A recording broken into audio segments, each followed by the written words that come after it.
Well, let's start this out with a chat about alternative investments, alts, now that we've covered all the listed news. So cash and bonds, of course, have been negative for a long time around the world, in many parts of the world. And equities, on their hand, some say, are very expensive at this current point in time. So what options does it leave investors? Well, let's go and find out, discuss. Let's bring in Anthony Murphy from Lucerne Investment Partners joining us via Skype. Anthony, it's great to go and see you there. Yes, the alt space. A lot of people are looking to that as a replacement for other areas of the market, particularly in fixed income. What's your sense as to where it stands at the moment? Yeah, good morning, David. And I think you hit the nail on the head there that the opportunity cost of holding cash and traditional bonds at the moment is very high as it's ever been. And equity markets are very expensive at the moment too, trading at 25 to 30% premiums to their long-term value.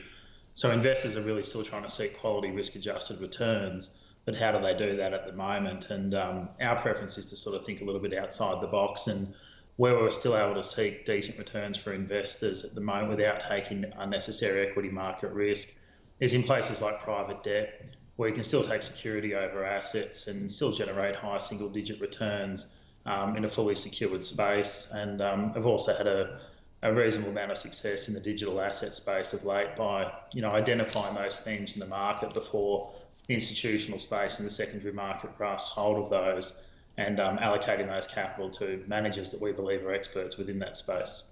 Well, with Bitcoin and other digital coins are near or at record highs right now, let's go straight to it. Let's go and how do you go and actually figure out what are those assets that are going to go and outperform longer term, and kind of look for the darlings, but also push aside the dogs that potentially could go and be very costly longer term?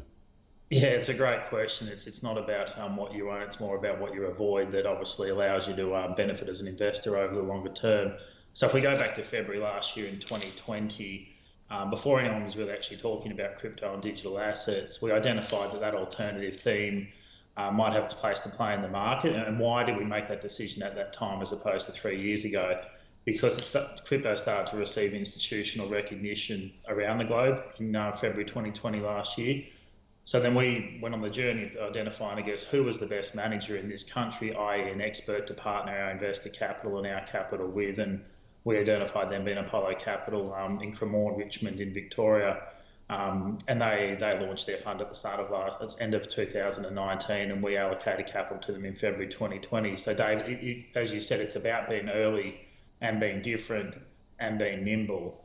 And as that market has taken off in the last 12 to 18 months, we have to take stock on that and then look to take profits accordingly instead of, I guess, sort of following the herd. And that's what's really important in investing across the board. Those who owned Afterpay early and could identify that theme did much better than those that were, late to the party. You mentioned the private debt space as well. I'm interested to get your views as to where to be invested in this juncture, at this point in time in the cycle, because we do see a lot of rich price when you've seen the interest rates, of course, still remaining very close to those record lows earlier in the year. So where does that go and leave us as investors? Where do you want to be invested in this part of the cycle in that private debt space? Yeah, so I think property price obviously incredibly high at the moment. That's been fueled by, as you mentioned, very low cost of debt. Our concern at the moment is not sort of chasing equity in property prices, but it's actually lending to development and construction. And the government's on the record of saying they're going to be still providing a lot of stimulus into the infrastructure spending space and also in development as a whole. So we believe if we can go out into the market through our private debt fund and actually take fully secured positions over land, physical property and development with a very low gearing rate and being fully secured, and still offering investors a return of 7.5%, 8% net. You compare that to the 100-year return for the ASX 200, which is circa 8% per annum as well, and that's not providing you a fully secured return. And that's on the back of equity markets rallying 30% last year. So, our indication at the moment, all the signs are suggesting the equity markets are due for a correction, and we want to preserve capital, particularly given the good run that we've had in portfolios, and private debt allows you to do that. So we're going to ask you about the resources space as well. It's really interesting because we're seeing a lot of strength in those assets, particularly a lot of fossil fuels and stuff like that, where you've seen capital markets going and pull back a little bit to some degree. In that space at the moment, are there any opportunities from what we're seeing there?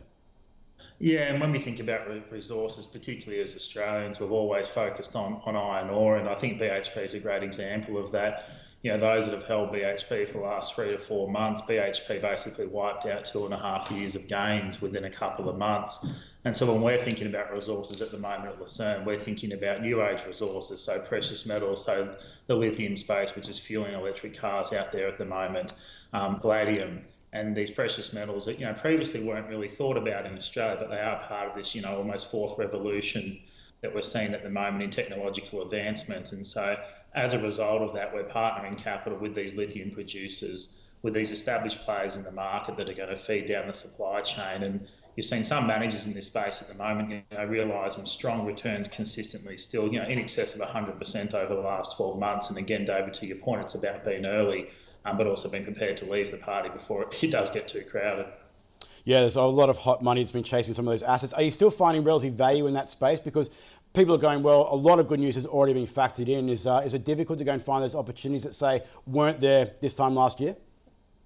Yeah, we're far more cautious about it at the moment. I mean, one space we're actually rotating capital towards at the moment is impact investing. And I think that is a theme that you're going to see well talked about in the market. It already is going forward. But impact investing can flow over into resources, and particularly this lithium and electric car space that we're seeing a large amount of capital flow into. But when we think about impact investing at Lucerne, I think the broader investor community probably thinks more about the developed world and how the developed world is going to get to net emissions by 2050. We think there's more value to be had actually in the emerging markets world, where most of the world's top polluted cities are actually China and India. So those countries have the ability to actually make a far more meaningful impact in the impact investing space. We're actually allocating capital in that impact investing theme, particularly around resources, to those emerging markets, not so much the developed markets, where we think investors have far greater chance to earn greater realised returns. Yeah, more upside when it comes to that renewable thematic, of course, in those emerging markets. Look, just to go and finish off, alts is a very wide space. It's it's difficult to go and say individually how they perform, but we are talking about central banks that are starting to go and move towards tightening policy, or in the case of RBNZ and others, actually tightening policy. When you have that liquidity withdrawal, what does that mean for the alt space? How is it likely to perform over the next 1 to 2 years? Yeah, depending on where your capital is actually allocated in the alt space, to your point, it's a very broad term. We think about alternative investing, anything outside of your traditional long-only equities, bonds, cash and property. I think what's really important is, yes, you can still allocate to equities, for example, in the alternative space, but it's how you're allocating to that space. So we want our investment professionals and managers that we select on behalf of investors to be nimble. And so to your point on that, David, I'll give you an example. If you have an investment manager that was long only the iron ore thematic over the last sort of 18 months, they've done very well. But if they're able to actually change that mandate to be short or negative that space, or rotate out of it completely in the last few months, then that's a discipline that we implore in managers out there. And so it's about flexibility. So if I'm looking at alternative investing going forward, I want to be parking capital with specialists that have a track record that's showing they can be very flexible as certain market conditions change. Because I think if markets are due to become more volatile, there'll still be pockets that do well, yet there'll be pockets that start to face headwinds, and we want managers to be able to be flexible with their portfolios to take advantage of both thematics with tailwinds, but also more importantly thematics that are facing headwinds. Be flexible, be nimble, not bad advice. Anthony Murphy, Lucerne Investment Partners, thanks for your time this morning. Thank you, David.